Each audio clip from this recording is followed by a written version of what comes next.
Hello everyone, welcome back to the channel. বাচ্চাদের টিফিনের জন্য একটা নতুন রেসিপি নিয়ে এসেছি। এটা তোমরা দিতে পারো, খুবই হেলদি আর ভালো। তো আমি এটা আটা দিয়েও করতে পারো, ময়দা দিয়েও করতে পারো।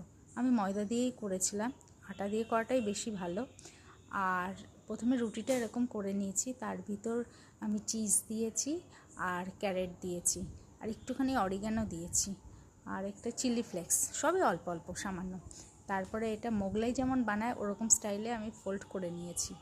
করে নিয়ে আগে রুটিটা সেঁকে নিয়েছি, তারপরে বাটার বা তেল দিয়ে সামান্য একটু এরকম পরোটার মতন উল্টে পাল্টা দেবে। খেতে সুস্বাদু। রায়ন এটা খুব ভালো খায়, রায়নকে মাঝে মাঝে এই খাবারটা করে দিই।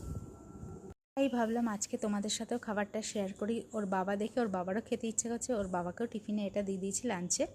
তো আজকে ভিডিওটা যদি ভালো লাগে অবশ্যই লাইক করবে, শেয়ার করবে, আর যারা আমার চ্যানেলকে নতুন দেখছো প্লিজ সাবস্ক্রাইব করবে। সবাই ভালো থাকবে, সুস্থ থাকবে, টাটা।